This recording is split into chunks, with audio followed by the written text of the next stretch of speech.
오늘이 성탄주일 하나님께서 저희에게 주시는 말씀은 마태복음 2장 1절부터 12절까지의 말씀입니다. 마태복음 2장 1절부터 12절까지의 말씀을 우리 함께 교독하도록 하겠습니다. 제가 먼저 1절 말씀을 봉독하겠습니다. 헤롯 왕 때에 예수께서 유대 베들레헴에서 나심에 동방으로부터 박사들이 예루살렘에 이르러 말하되 유대인의 왕으로 나시니가 어디 계시냐? 우리가 동방에서 그의 별을 보고 그에게 경배하러 왔노라 하니 헤롯 왕과 온 예루살렘이 듣고 소동한지라. 백성의 서기관들을 모아 그리스도가 어디서 나겠느냐 물으니 이르되 유대 베들레헴이오니 이는 선지자로 이렇게 기록된 바 또 유대 땅 베들레헴아 너는 유대 고을 중에서 가장 작지 아니하로다.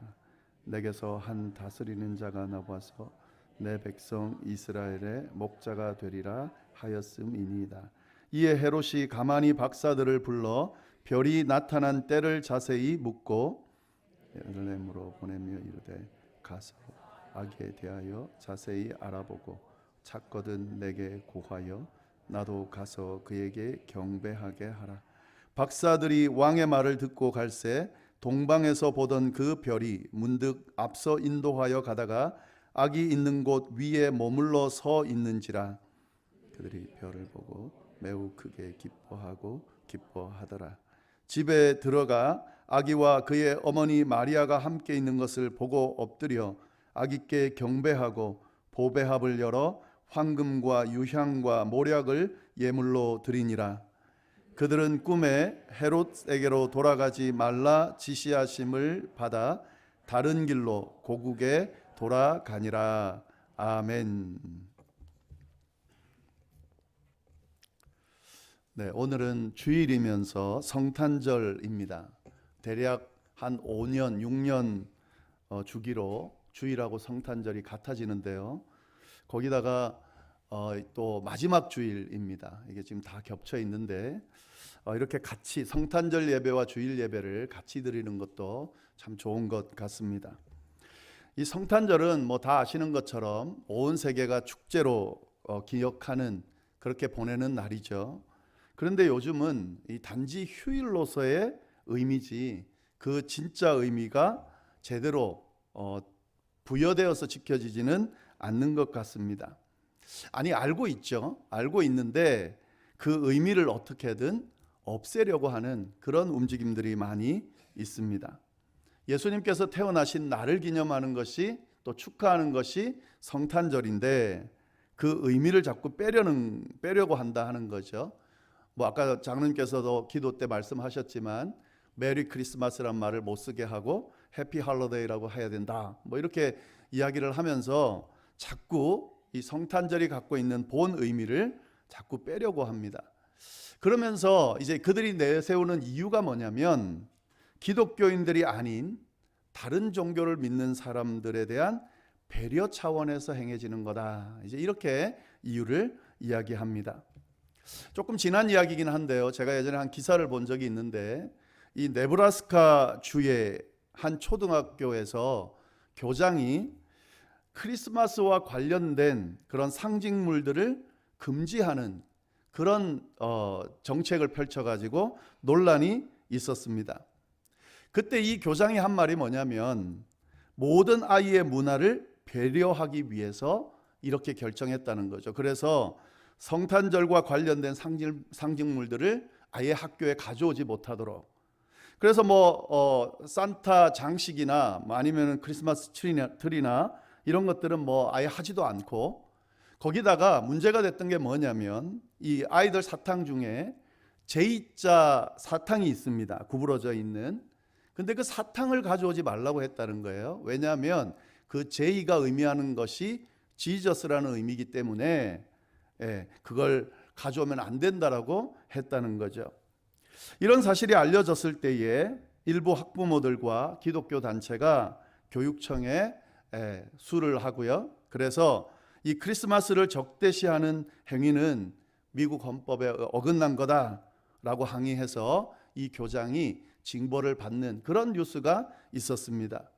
근데 10년 전의 이야기니까 이게 지금 많이 달라졌죠. 지금은 아마 이런 일들이 많이 일어나고 있고 이렇게 하더라도 처벌하기가 힘든 아마 그런 분위기가 되고 있을 겁니다. 청교도에 의해서 세워진 나라잖아요. 기독교 국가라고 할 수 있는 기독교 정신이 기반이 된 미국에서 지금 일어나고 있는 일이다 하는 거죠.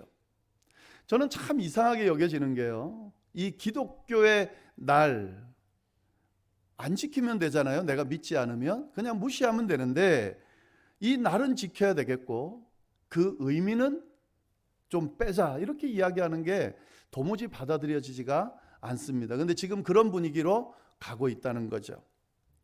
그 왜 이런 분위기로 흘러가는가? 뭐 여러 이유가 있겠죠.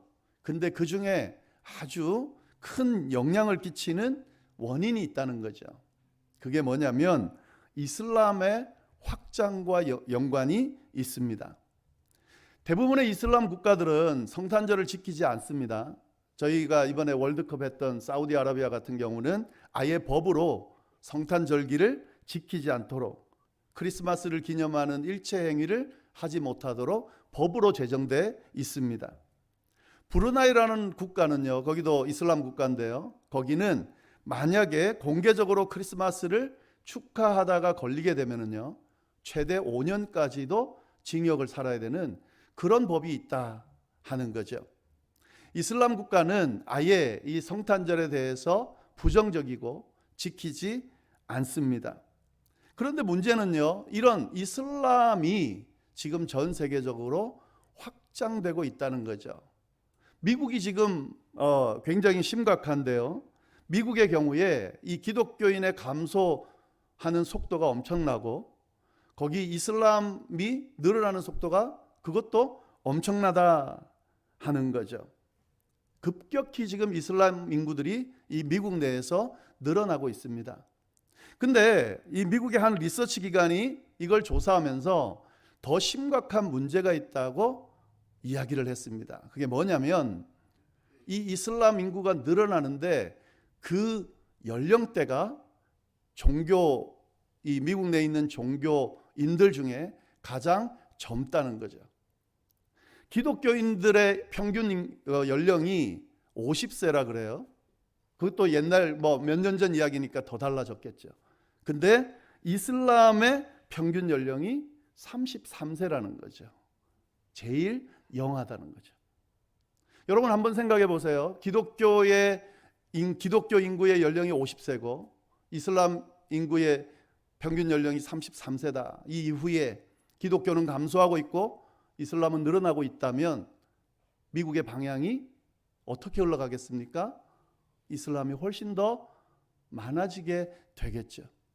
적극적으로 전도하거든요. 그리고 문제는 이 이슬람은 아이를 많이 낳습니다. 이게 법적으로 종교적으로 그렇게 합니다. 아이를 많이 낳으라고. 그러니까 지금 분위기가 이렇게 흘러가고 있고 미국도 그 영향을 받고 있는 거죠.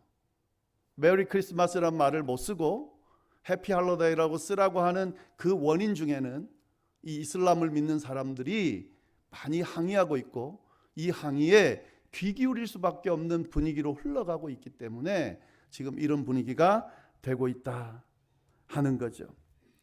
우리 그리스도인들이 정신을 좀 바짝 차려야 될 것 같아요. 이 부분을 우리가 좀 잘 심각하게 이해하면서 이런 분위기에 우리가 휩쓸리지 않도록 좀 정신을 차려야 될 것 같습니다. 매년 반복되는 성탄절이잖아요. 그러니까 어떤 면에서는 또 왔네 뭐 이렇게 흘려보낼 수 있는데 귀찮더라도 매년 성탄절이 올 때마다 이 성탄의 의미를 더 붙들려고 하고 더 이 성탄의 의미를 생각하려고 하고 이 성탄의 의미가 기억될 수 있도록 하고 우리 아이들에게 이 성탄의 의미가 전달될 수 있도록 의도적으로 더 노력할 필요가 있겠다 하는 거죠. 여러분 누가 뭐라고 하든 성탄절은 예수님의 탄생을 축하하는 날입니다. 성탄절은 예수님이 주인입니다. 예수님의 오신 의미가 살아야만 하는 날이 바로 성탄절입니다. 우리가 이 부분을 잘 염두에 두면서 이 성탄의 의미가 퇴색되지 않도록, 아니 더 분명하게 세워질 수 있도록 그렇게 우리가 노력해 가야 되겠다 하는 거죠. 그렇게 위해서는 우리가 말씀을 잘 봐야 되는데요. 오늘 주어진 본문 말씀을 가지고 이 성탄의 의미 우리 한번 좀 더 알아보도록 하겠습니다. 특히 우리가 잘 알고 있는 동방박사의 이야기를 가지고 어떻게 성탄을 맞이할 것인가, 특히 예수님을 맞을 때 어떤 모습으로 맞이해야 되는가, 오늘 이 말씀을 가지고 동방박사 이야기를 가지고 함께 나눠보도록 하겠습니다. 세 가지 정도 이야기를 드리려고 그러는데요. 첫 번째, 어떤 자세로 예수님을 맞아야 되는가, 이 동방박사를 통해서 뭘 배울 수 있는가, 이 예수님에 대해서, 성탄절의 주인 되시는 예수님에 대해서 좀 깊이 연구하고 제대로 알고 맞을 수 있어야 된다 하는 거죠. 우리가 지금 다 알고 있다 생각하거든요. 그런데 그렇지가 않거든요.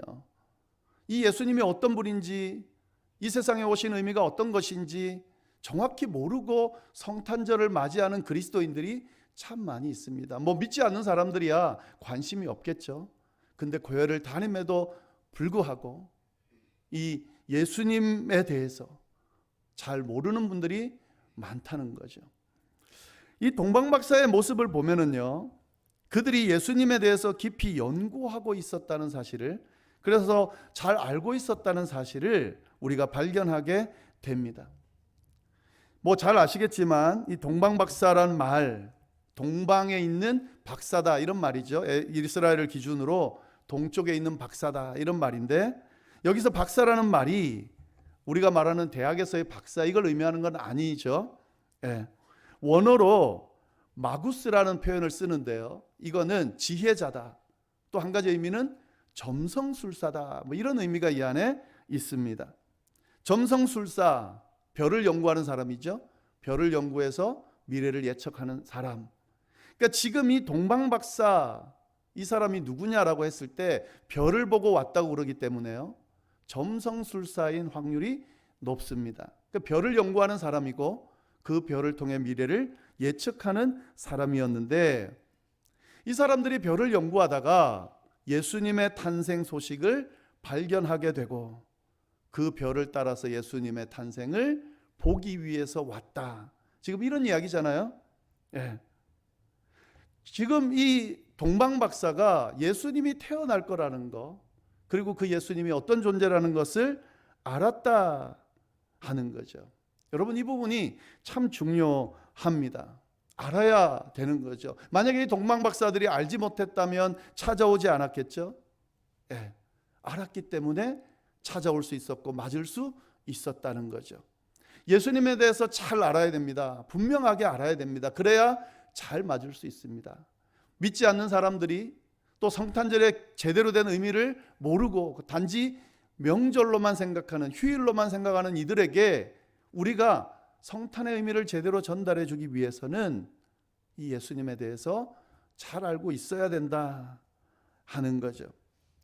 동방박사들이 이 예수님이 태어날 곳을 알고 그 예수님을 만나기 위해서 왔습니다. 근데 이들이 만나려고 하는 예수님, 이들이 연구한 예수님이 누군가? 2절 말씀 보시면 이렇게 되어 있습니다. 유대인의 왕으로 나신 이가 어디 계시냐? 지금 이 동방박사들이 만나려고 하는, 그들이 알고 깨달은 이 존재가 누구냐면 유대인의 왕이다 하는 거죠. 지금 그들이 유대인의 왕을 연구했고 그를 찾으러 왔다 하는 거죠. 근데 여러분, 우리가 여기서 좀 잘 알 필요가 있는 게요, 이 사람들은 지금 이스라엘 사람들이 아니에요. 동방박사라는 이 말 안에는 이방인이라는 의미, 이스라엘 사람이 아니라는 의미가 있습니다. 근데 왜 유대인의 왕을 찾으러 왔을까 하는 거죠. 이스라엘 사람이라면 뭐 의미가 있겠죠. 근데 이스라엘 사람도 아닌, 유대인도 아닌 사람이 왜 유대인의 왕을 찾으러 왔을까 하는 거죠. 도대체 그들과 무슨 상관이 있길래 정확한 장소도 모르고 긴 여정인데 그렇게 찾아서 왔는가 하는 거죠. 우리가 유추해 볼 수 있는 것은요, 그냥 유대인의 왕이기 때문에 찾아온 게 아니라 이 동방 박사들은 이 태어날 유대인의 왕이 누구인지를 알고 있었다 하는 거죠. 알아야 찾아올 수 있고 알아야 만날 수 있기 때문에 그렇습니다. 유대인의 왕이 가지고 있는 의미, 그 의미를 이 동방 박사들이 알았다는 거죠. 어떻게 알았을까? 유대 사람도 아니고 이스라엘에 와본 적도 없는 사람들이 어떻게 알았을까? 각지에 흩어져 있는 이스라엘 백성들을 통해서 알게 됐다는 거죠. 이스라엘 백성들이 바벨론에 의해서 멸망당하고 포로로 잡혀가면서 각지에 흩어졌잖아요. 그들이 각지에 흩어져서 아마 그들의 신앙을 흩어진 곳곳에서 이야기를 했을 겁니다. 그들을 통해서 들은 정보인 거죠. 뭘 들었겠어요? 메시아 신앙에 대해서 들었을 겁니다. 이스라엘 백성들에게 가장 중요한 신앙 중에 하나가 메시아 신앙이거든요. 구원하러 오신다. 이스라엘 백성을 구원하러 메시아가 오신다. 아마 그들이 흩어져 있는 곳에서도 이 메시아 신앙을 사람들에게 전했을 겁니다. 그들에게 듣지 않았을까 하는 생각이 듭니다. 유대인의 왕, 이 말은요, 유대인의 왕인가 보다 이렇게 생각하면 안 돼요. 이 유대인의 왕이라는 말은 하나의 고유명사 같은 겁니다. 유대인의 왕, 다시 말해서 메시아라는 의미예요. 메시아가 올 때 왕으로 오신다 그랬거든요. 왕이신 메시아, 이것이 아마 동방 박사들에게 전달이 되고, 이 이스라엘 백성들이 기다리는 메시아, 유대인의 왕이 오는구나 라는 사실을 알고 그 유대인의 왕을 만나기 위해서 왔다 하는 거죠. 다시 말해서 메시아를 만나러 온 거죠. 민수기 24장 17절에 보면 메시아에 대한 예언이 나오는데요, 한 별이 야곱에게서 나온다 이렇게 표현이 되어 있습니다. 그러니까 메시아가 한 별을 통해서 나온다, 이게 지금 맞아 들어가는 거예요. 이 동방 박사들이 별을 연구하는 사람인데 그 별을 통해서 유대인의 왕이 올 거다, 그리고 그는 메시아다 라고 하는 사실을 그들이 연구하면서 깨닫게 됐다 하는 거죠. 유대인의 왕, 메시아, 그들이 몰랐다면 찾아오지 않았을 거예요. 알았기 때문에 찾아올 수 있었다는 거죠. 여러분, 예수님을 맞을 때에 우리가 기대하고 기다릴 수 있으려면 잘 알아야 돼요. 그가 어떤 분인지, 어떤 존재인지, 어떤 의미인지를 정확하게 알아야 맞을 수 있습니다. 소개할 수 있습니다. 다른 사람에게 맞으라고 소개할 수 있습니다. 동방 박사들은 이 유대인의 왕을 열심히 연구했고 그가 메시아라는 사실을 깨달았고 그를 만나기 위해서 별을 따라 목적지가 분명하지 않은 곳을 긴 여정을 겪으면서 왔다 하는 거죠. 우리가 이 사실을 동방 박사들에게 배울 수 있어야 된다 하는 거고요. 그리고 또 배울 수 있는 두 번째는 뭐냐면 이 예수님을 직접 만나야 되는 게 중요하다 하는 거죠. 아는 것도 중요하지만 아는 것으로 끝나면 안 된다 하는 거죠. 동방 박사들은 이 유대인의 왕에 대해서, 메시아에 대해서 알았습니다. 근데 그렇게 그치지 않았다는 거죠. 이게 중요해요. 직접 찾으러 와서 직접 만나려고 했다 하는 거죠. 사실 이 동방 박사들이 가지고 있는 정보만 보면은요, 예수님에 대해서 정확한 정보를 갖고 있지는 않았습니다. 그가 알고 있는 정보는 유대인의 왕이라는 거, 그리고 별을 쫓아 오는 거, 그리고 어디쯤 태어날 것 같다는 그 정도만 알고 온 거예요. 그렇게 별로 제대로 된 정보를 갖고 있지 않음에도 불구하고 예수님을 직접 만나기 위해서 찾아왔다는 것이, 이것이 큰 의미예요. 왜냐하면요, 이 이스라엘 백성들, 특히 헤롯과 유대인들 이들의 반응을 좀 보면은 동방 박사들하고 다른 반응을 보이고 있습니다. 이걸 비교해 보면은 이 동방 박사들이 어떤 마음으로 예수님을 맞이했는지를 알 수가 있다 하는 거죠. 동방 박사들이 예루살렘에 와서 질문합니다. 유대인의 왕으로 나시니가 어디 있느냐? 그때 헤롯 왕과 예루살렘 사람들이 어떻게 했냐면 듣고 소동했다. 2절 3절에 나오죠. 이 말은 온통 떠들썩했다 하는 말이에요. 유대인의 왕이 났다는데 그 왕이 어디서 났냐라는 이 말에 이 사람들이 이렇게 소동할 이유가 있을까? 그죠? 알고 있었다는 거예요. 유대인의 왕이 온다는 거를. 그리고 그 왕이 났다고 하니까 이 사람들이 소동하는 거죠. 여러분 4절 말씀을 한번 보겠습니다. 4절 말씀 보시면 왕이 이 이야기를 듣고 모든 대제사장과 백성의 서기관들을 모아 그리스도가 어디서 나겠느냐 하고 물으니, 여러분 이 구절을 좀 잘 보셔야 돼요. 헤롯과 이 예루살렘의 유대인들이 얼마나 이 사실을 잘 알고 있었는지를 우리가 볼 수가 있습니다. 헤롯이 대제사장과 서기관들에게 뭐라고 묻느냐면 그리스도가 어디서 나겠느냐라고 물었다고 돼 있습니다. 동방 박사들이 뭐라고 이야기했냐면 유대인의 왕이 어디서 났냐고 물었어요. 헤롯은 지금 뭐라고 받아들이는 겁니까? 그리스도가 어디서 났냐고 말하고 있다는 거죠. 이 동방 박사들이 찾고 있는 유대인의 왕이 메시아라는 것을, 그리스도라는 것을 헤롯은 알고 있었다는 거죠.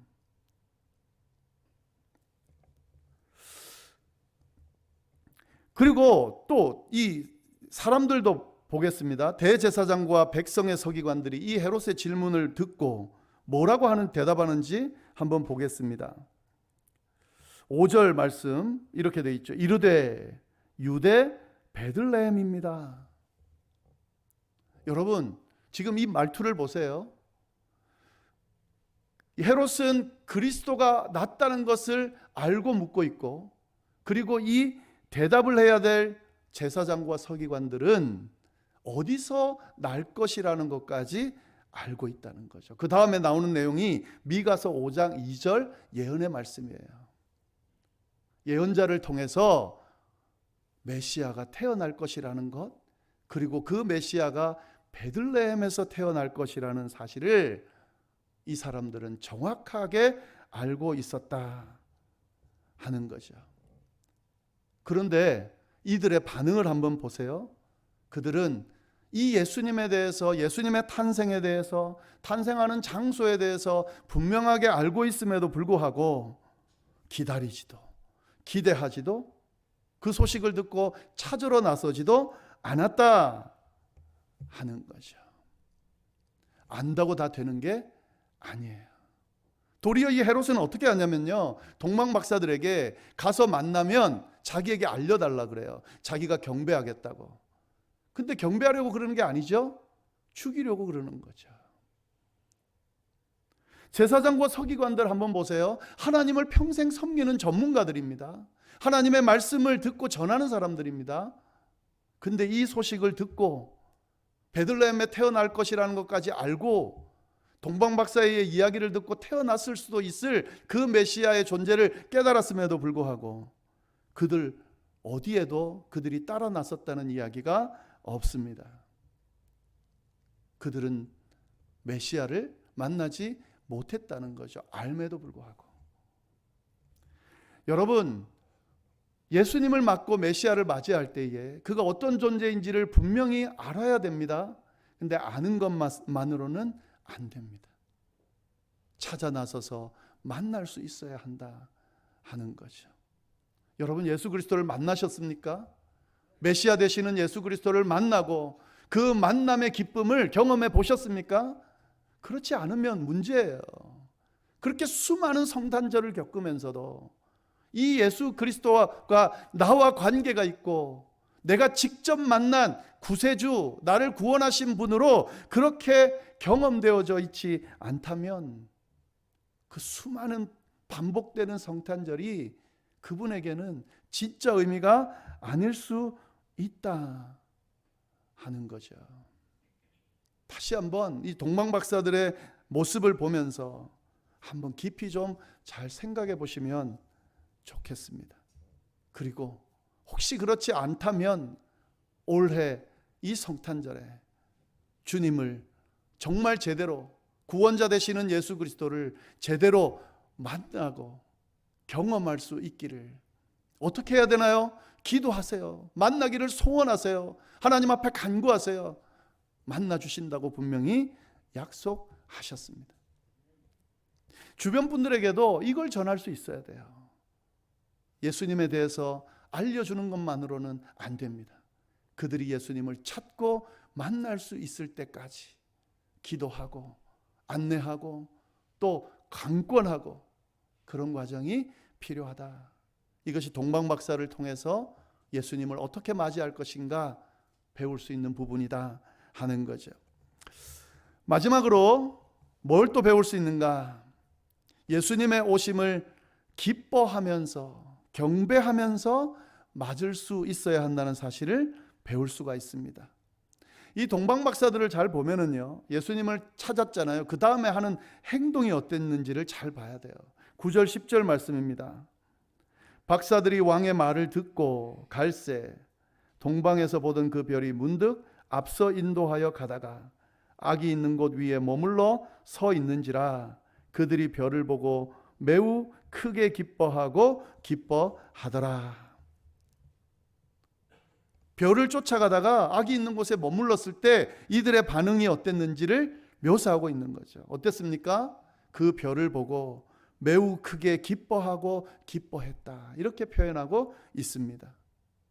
예수님을 어떻게 맞아야 되는가? 이렇게 기뻐하면서 맞을 수 있어야 된다는 거죠. 근데 어느 정도 기뻐해야 되는가? 여러분 이 표현을 한번 보세요.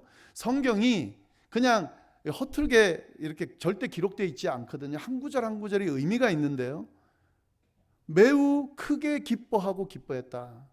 여러분 이 표현이요, 되게 어떤 면에서는 불필요한 표현들이 써져 있어요. 그냥 기뻐하고 기뻐했다 이렇게만 해도 얼마나 기뻐했는지 전달이 돼요. 기뻐했는데 어떻게 기뻐했다는 거예요? 반복해서 기뻐했다. 진짜 기뻐했다는 거죠. 근데 그걸로도 담을 수가 없는 거예요.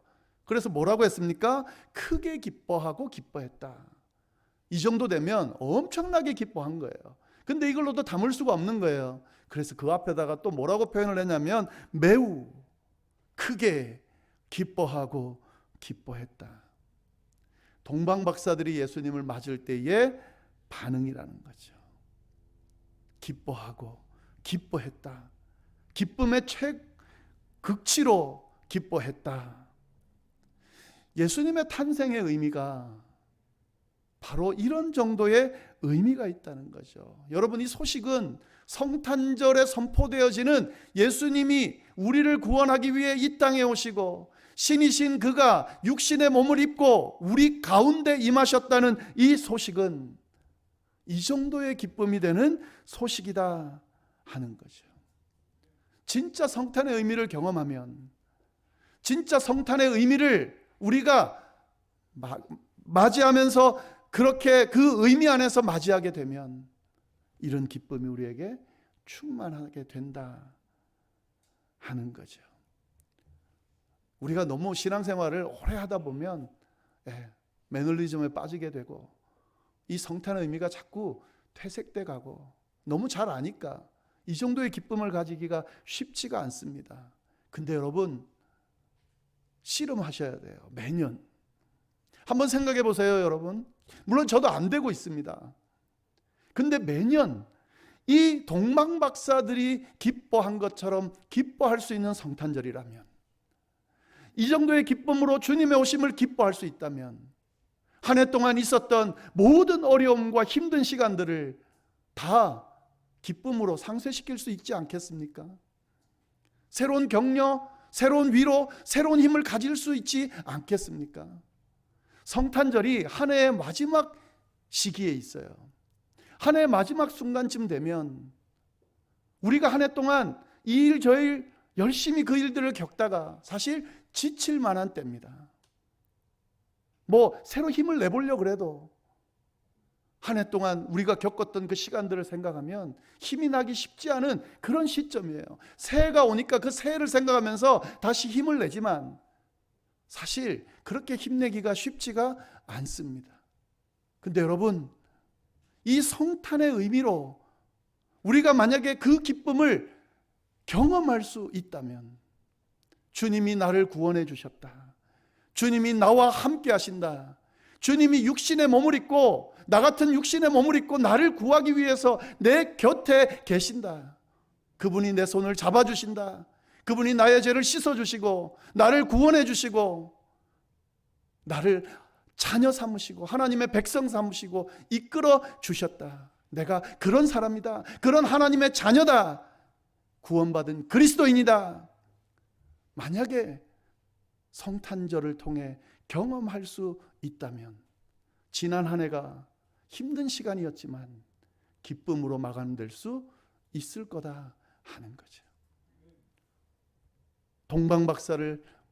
동방박사가 예수님을 맞이할 때에 이렇게 기뻐하며 맞았던 것처럼 우리도 이 기쁨, 하늘로부터 내려오는 기쁨으로 맞이할 수 있기를, 그리고 이 기쁨으로 우리 한 해의 모든 수고를 위로받을 수 있기를, 그리고 이 기쁨으로 남은 인생을 의미 있고 복되게 채울 수 있기를 간절히 바랍니다. 한 가지 더 있어요. 이렇게 기뻐하면서 그렇게 그치지 않고 어떻게 했냐면 예수님께 엎드려 경배하고 귀한 예물을 드림으로 맞이했습니다. 11절 말씀 이렇게 되어 있습니다. 집에 들어가 아기와 그의 어머니 마리아가 함께 있는 것을 보고 엎드려 아기께 경배하고 보배합을 열어 황금과 유향과 몰약을 예물로 드리니라. 그들이 이 예수님을 만난 기쁨으로 나아가서 엎드렸다 그랬습니다. 이 엎드렸다는 말은 그 예수님의 존재를 인정한다는 거예요. 예수님의 존재를 인정하고 내가 그 앞에 엎드린다는, 섬긴다는 의미가 이 안에 담겨 있습니다. 나는 예수님께 속해 있는 존재입니다. 예수님에게 의지할 때에 의미가 있는 존재입니다. 겸손하게 나아간다는 그런 의미가 있습니다. 그리고 정성껏 예물을 준비했다 그랬습니다. 황금과 유향과 몰약은 정말 귀한 걸 의미하는 거예요. 멀리서부터 준비해서 가져왔습니다. 주님을 만나 이 주님께 나아가고 드리는 이 마음과 정성이 느껴진다 하는 거죠. 예수님을 맞이할 때 이런 모습으로 맞이할 수 있어야 된다는 거죠. 그의 존재를 인정하고 겸손히 무릎 꿇고 그 앞에 경배함으로, 헌신함으로, 섬김으로 그렇게 주님 앞에 나아갈 수 있어야 된다 하는 거죠. 여러분, 성탄절 매년 오죠.